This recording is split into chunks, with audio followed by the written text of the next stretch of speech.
Morning, everyone. So this is our part 2 of our how-to series, and this particular series is about how to manage emotional eating.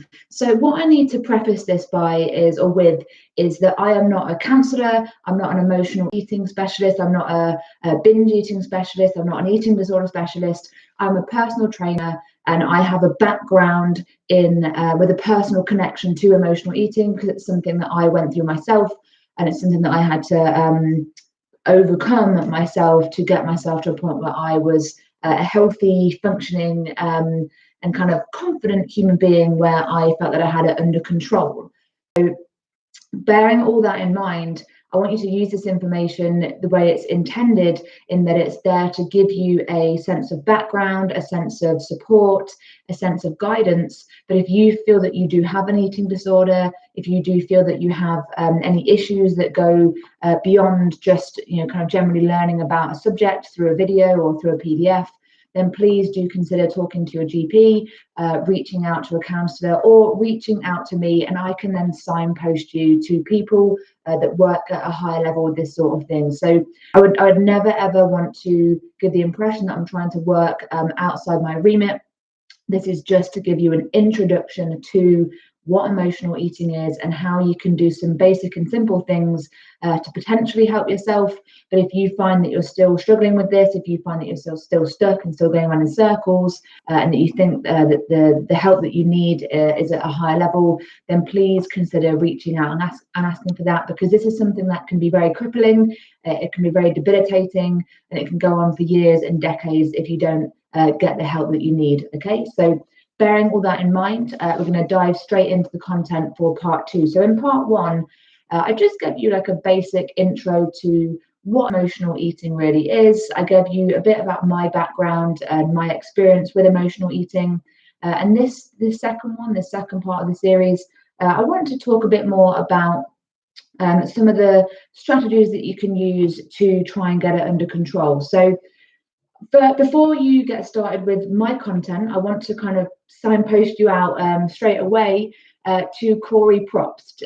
She's known as the Diet Doc, and she has a really great YouTube video that talks you through this kind of thing in more detail. And again, she has a higher level qualification and is kind of able to help you dealing with this as well. So Corey, which is Kori, Props, which is Propst, and I will link up the video that I've got some notes for today's video that will go on the online course when I set it up on the website, so you'll be able to access that via that.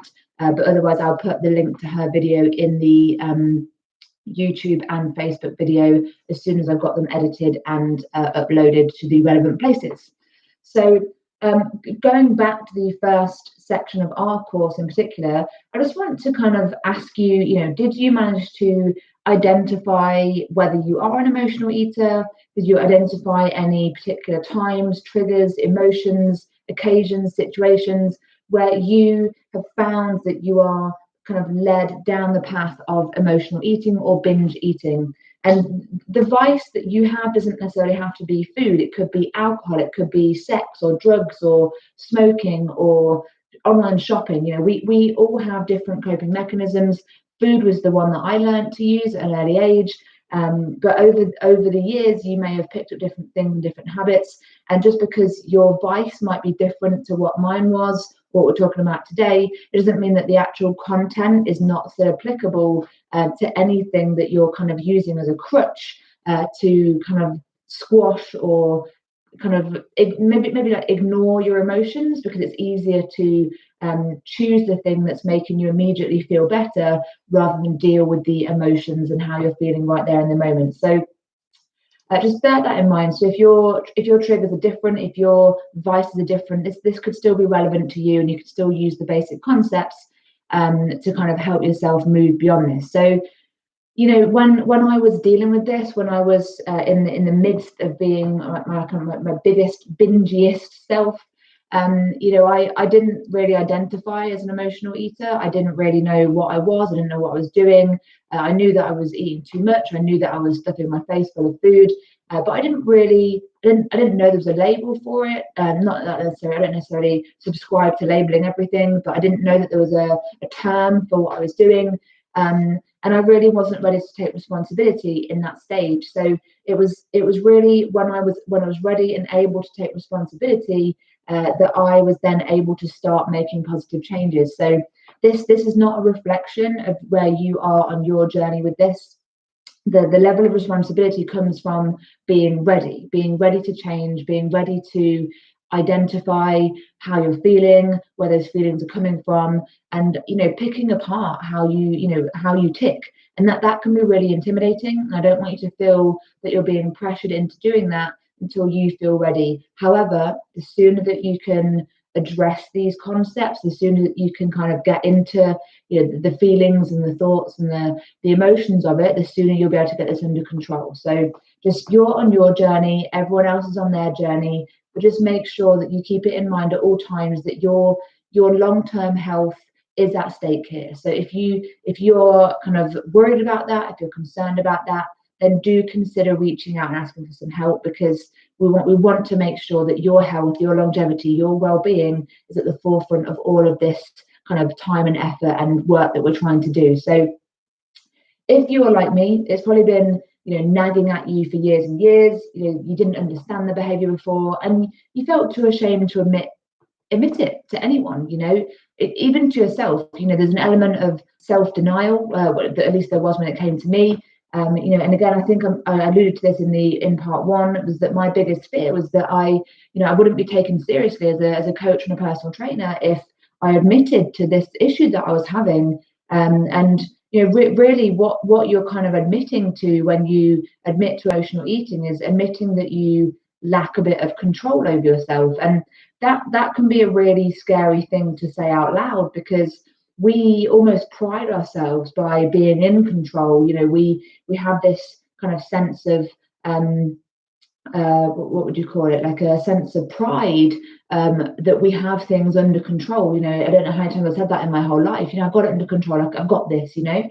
And it's you have this idea that people that don't struggle with it just don't understand, and maybe they don't, maybe they do, maybe they've got an idea, but it's emotional eating is a bit less common, or less well known, should I say, than other vices. So there's lots of people that smoke, there are a lot of people that take drugs, there are lots of people that drink alcohol. These things, while some of them may be frowned upon, other things are just accepted as part of a social culture. So when it comes to emotional eating, we are using our vice in the same way. We're using it as a coping mechanism. But firstly, we can't just stop eating. If you're a smoker, you can quit smoking, you can quit taking drugs, you can quit drinking alcohol, because they're not basic needs in your life. They're things that you've learned to use to cope with the issues in your life. You might enjoy it as well. You might enjoy having some alcohol, and that's absolutely fine. But when it comes to food, you can't give up food. You can't stop eating, because food is part of how you keep yourself alive. So when you are facing an emotional eating kind of disorder or an emotional eating situation, you're in a situation where you are trying to stop doing something, but you're having to consume that thing 2, 3, 4 times a day to keep yourself alive. So it's a very tricky situation. And in terms of the way people view it, people may not understand, because that they might have the opinion that they just think, well, just stop eating, like you could just stop smoking, like you could just stop drinking alcohol. I've never had to go through those kind of things before in terms of stopping. I've never smoked, I've never really been a big drinker, so I've never had to go through the kind of withdrawal symptoms that you would get from stopping those habits. But when it comes to food, you don't even have the relative luxury of kind of going cold turkey and stopping, because you have to keep eating to stay alive. So it's something to bear in mind. Overeating is as dangerous and as risky as any other drug. So it's the fact that we can't go cold turkey means that we have to create this balance in our lifestyles where we have this sense of the right amount, the right portion, kind of satiating that appetite, but not overdoing it. And that's, for me, as an ex binge eater, as an ex emotional eater, I know that balance is kind of constantly a bit shaky because my emotions are still there. My things still happen in my life. Things still happen to me or happen for me. And I'm still learning and growing and developing. So I'm still faced with this challenge on a daily, weekly, monthly basis. So it's just, again, I want you to know this so that when you're going through your attempts to recover, attempts to change your habits and lifestyle, so that you know that it's not just a snap your fingers jobby and then suddenly everything's okay. I need you to know that you may be faced with challenges and barriers for the rest of your life, but for me, it was 100% worth going through all of that figuring out process to get to where I am now, because I wouldn't change my health and well-being for the world. Those things mean everything to me now, and they did back then. I just didn't really have a concept when I was younger for what they really, really meant. As unfortunately, most young people won't understand until they get a bit older and start to develop a sense of getting older.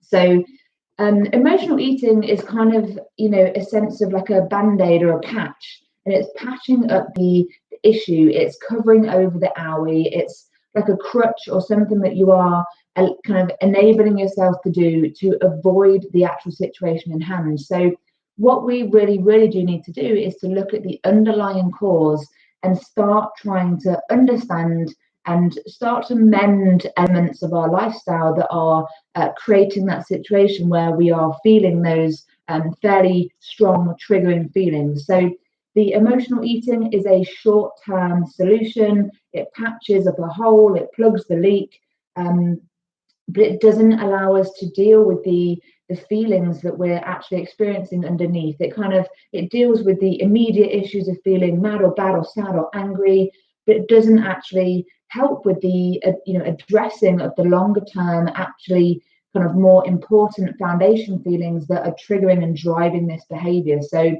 we need to make sure that we're getting down to the bottom of it. But today I want to talk a little bit about breaking the habit. So last week we talked about identifying emotions, identifying triggers, and kind of tracking that process from, what was that feeling? What did it make me do? What did I do? What were my choices? And tracking that pathway. If you can't track it that way, you can track it backwards. So you can look at, okay, what was the choice that I made? Okay, where did that come from? What emotion was it that I was feeling that day when I ate that bag of cookies?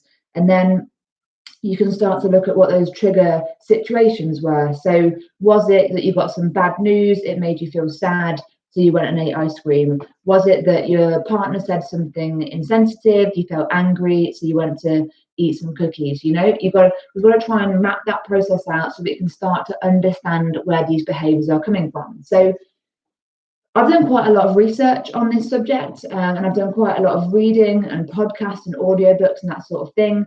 And what I've come across in terms of really the only way to break free from emotional eating or binge eating is to say no to yourself. And I realize that this kind of simplifies it down a bit too much. If you've been struggling with this for years or decades, like I was, then when you first come across this idea, maybe it's hearing this from me today, you'll think, well, I always try and say no to myself. I don't really want to be this way.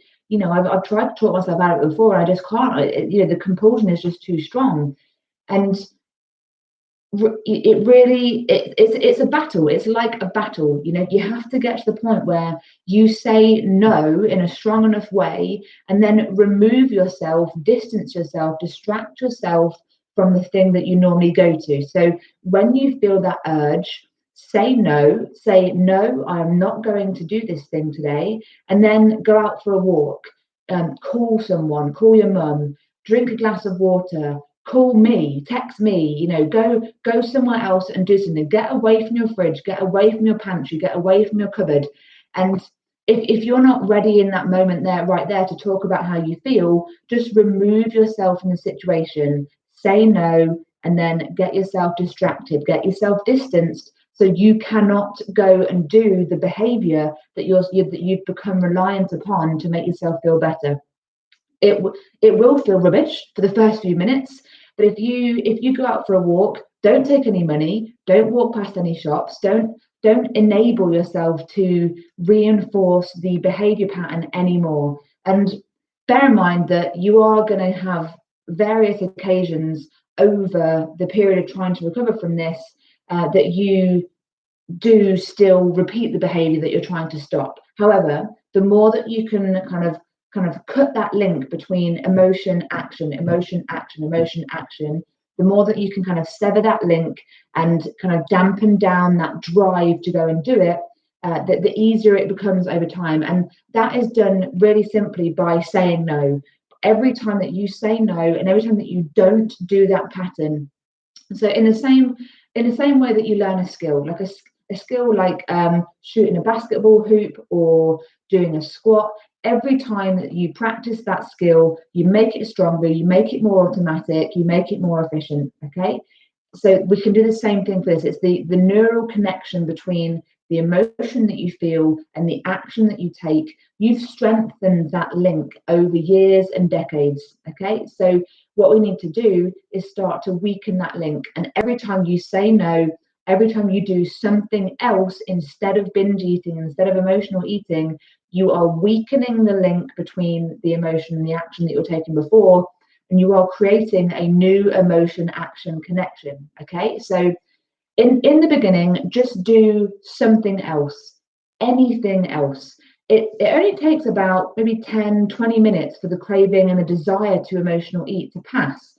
So if you can distract yourself for long enough, it will pass and you won't feel the need or the kind of compulsion to go and do it anymore, and you can carry on with the day. However, we're in a situation in our lives, especially at the moment, where everything is really accessible. So in the past, when you felt really emotional, you probably had ice cream or biscuits or whatever it is that you use to emotional eat. You probably had those things really nearby and really easy to access. So if you can remove that ease, if you can remove yourself from that situation, if you can't remove the foods, then at least remove yourself. Then if you allow yourself the time for that craving to pass, and move yourself away just with that distraction and with that distance, then you can begin to control the narrative of the situations that you are experiencing. So over time, you can build a new neural pathway in the brain that links more strongly to the new behavior that you want to achieve, and break the cycle of the old behavior. Okay, this will take time, it will take patience, it will take practice. You will have relapses and you will have times where you just kind of fall back into old patterns, old habits, and old behaviors. Please don't feel bad about yourself when you do this. I did this over and over again until I really learned what it was to distance and distract and remove myself and put myself into better situations, better circumstances, and better choices. Okay, so it's very possible to break free of this. I did this really before I read any books or listened to podcasts or had anyone guiding me. I came to all of those resources later in my life when I'd already kind of more or less nipped that behavior in the bud. So I managed to break free of that behavior before I got the actual kind of help that I needed. So it's possible to do it. You can do it if you're willing to try. Just get the process started, get the ball rolling with that behavior, and recognize that it will be hard. Okay, I struggled, I still struggle. The urges still come to me, and I still consider it to be a pain in my ass sometimes. However, I recognize that it's part of who I am. I'm not ashamed of it anymore. I'm not afraid of it anymore. And I choose to put my health and well-being first. And I choose to put myself in positions where I can make really easy and quick choices to choose not to emotional eat and to kind of remove myself and get it under control. So what I want you to take away from today in terms of action points is to continue the work on identifying your emotional triggers. Create those maps between what happened, how it made you feel, what you did, and see if you can start to unfold those patterns, unfold those behaviors, and start to create those kind of timelines and maps so that you start to understand it better. I want you to go and watch the lecture video from Corey Probst and take the notes and about how that kind of relates to your own situation. So I'll put that link in the notes for both of these videos today, the Facebook and the YouTube. I want you to have a go at saying no and use distraction to move past those intense cravings. And if all of that is really kind of not working for you, I want you to ask for help, okay? I'm encouraging you to ask for help. If you think the information and the help that you need goes beyond this resource, this video, this PDF that I'm going to share with you, then please allow me to signpost you to a qualified eating disorder specialist or a counsellor who can help you with this in more detail and get you to where you need to be, okay? So that is all for today. That is the end of part 2 of our emotional eating series. I'm going to do one more part on this, so there'll be a part 3 coming later in the week. So watch out for that. If you have any questions, please post in the comments or send me an email, nicola@rossellfitness.co.uk. I'm more than happy to talk to you about this. As I've said, this is a personal thing for me. It's something that I've struggled with. So I do understand. There will be no judgment. There'll be no kind of me making you feel bad. I've been there. I've done that. I've had all the bad feelings that could possibly go around. So I'd never want you to go through that and feel that. So if you want to talk about it, I am here for you.